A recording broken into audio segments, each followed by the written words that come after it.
The hallway outside the intensive care unit smelled of antiseptic and old fear, and as he stood there gripping a plastic bag of oranges he had forgotten to leave at the front desk, the single dad realized that walking into this hospital room might finally destroy the version of himself he had spent years trying to keep alive. He had come to check on his ex-wife, out of duty, out of decency, out of a promise he once made to himself that he would never be cruel, even after love turned into ashes. But before he could push the door open, he heard her voice through the thin glass, and what she was saying quietly to someone else shattered him in a way no divorce papers ever had. Before we go any further, if you believe in kindness, second chances, and the quiet strength of people who keep going even when life breaks them, please take a moment to like this video, share it with someone who needs hope, leave a comment, and subscribe to the channel. Your support helps these stories reach hearts that need them most. He had not planned this visit.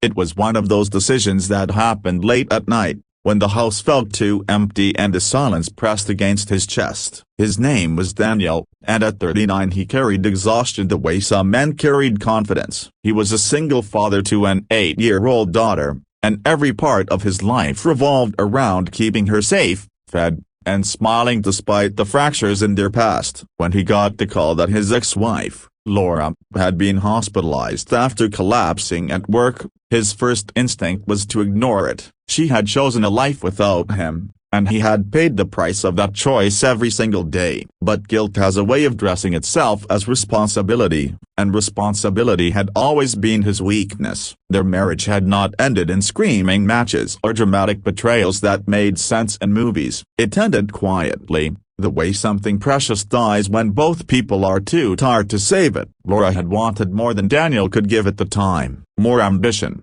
more money, more presence. Daniel had been working 2 jobs, juggling bills, and learning how to be a father while still figuring out how to be a husband. He loved her deeply, but love alone could not compete with disappointment that grew month after month. Eventually, she left, and Daniel was left holding a crying baby and a future that suddenly felt terrifyingly narrow. Years passed. Laura moved on, remarried briefly, then divorced again. Daniel stayed single, not because he was bitter, but because his emotional energy belonged entirely to his daughter. He built a fragile peace around routine, school drop-offs, packed lunches, bedtime stories, and the quiet pride of watching his child grow into a gentle, curious soul. He told himself that the past no longer mattered, that Laura was just someone he once knew. But the moment he heard she was in the hospital, his chest tightened in a way that told him the truth he had been avoiding. Now, standing outside her room, he hesitated. Through the door,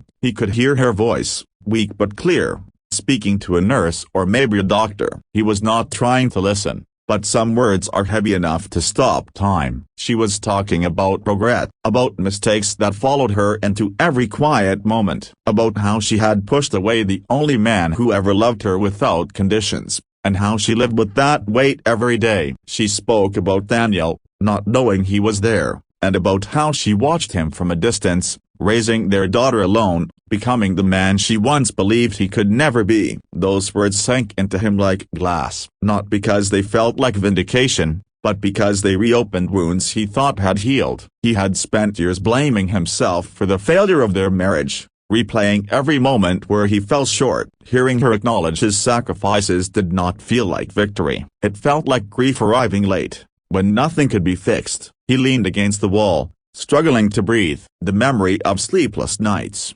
unpaid bills, and his daughter's tiny hands clutching his shirt flooded back. He remembered the loneliness that had wrapped around him after the divorce, the way he learned to cry silently so his child would never hear. He had rebuilt his life brick by brick, not because he was strong, but because he had no choice. And now, hearing Laura's regret, he realized how deeply he had buried his own pain just to survive. When he finally entered the room, the sight of her almost undid him. Laura looked smaller, fragile, her face pale against white pillows. Illness stripped away the confidence she once wore so easily. For a moment, neither of them spoke. The air between them was thick with unspoken history, years of hurt and unasked questions hanging like dust in sunlight. Daniel placed the oranges on the table, feeling foolish for bringing something so ordinary to a place filled with fear. He did not stay long. He asked about her condition, listened as she explained it with forced calm,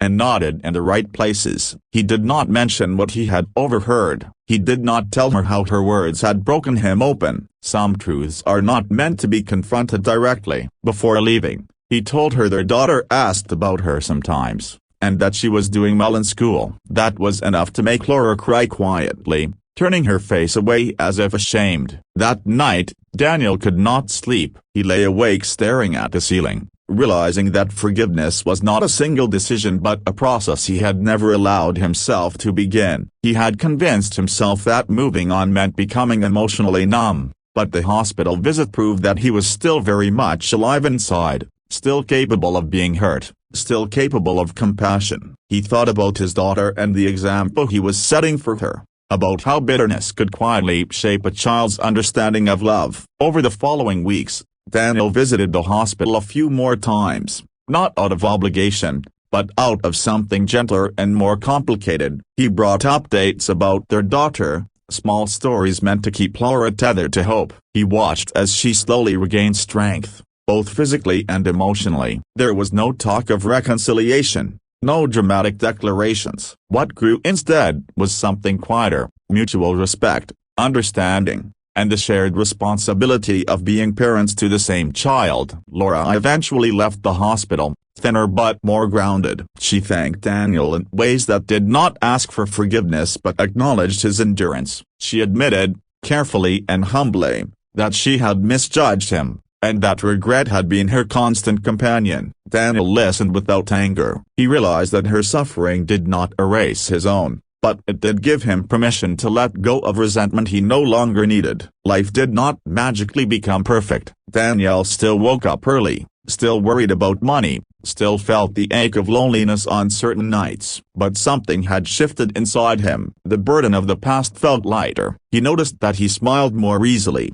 that he was more patient with his daughter, that he spoke about her mother without bitterness. Healing, he learned, was not about forgetting pain, but about integrating it into a stronger, kinder version of yourself. One evening, months later, Daniel watched his daughter sleep, her chest rising and falling peacefully. He thought about how close he had come to letting anger define him, and how a single moment outside a hospital room had changed everything. He understood now that people often realize the value of love only after losing it, and that compassion does not mean reopening old wounds, but choosing not to bleed on those who depend on you. Just before the ending of this story, we have a special request for you. If this journey of heartbreak, forgiveness, and quiet strength resonates with you, please comment below with a single word that describes what this story made you feel. Your words matter more than you know. In the end, Daniel did not walk away from the hospital broken. He walked away transformed. He learned that strength is not proven by how much pain you can endure alone,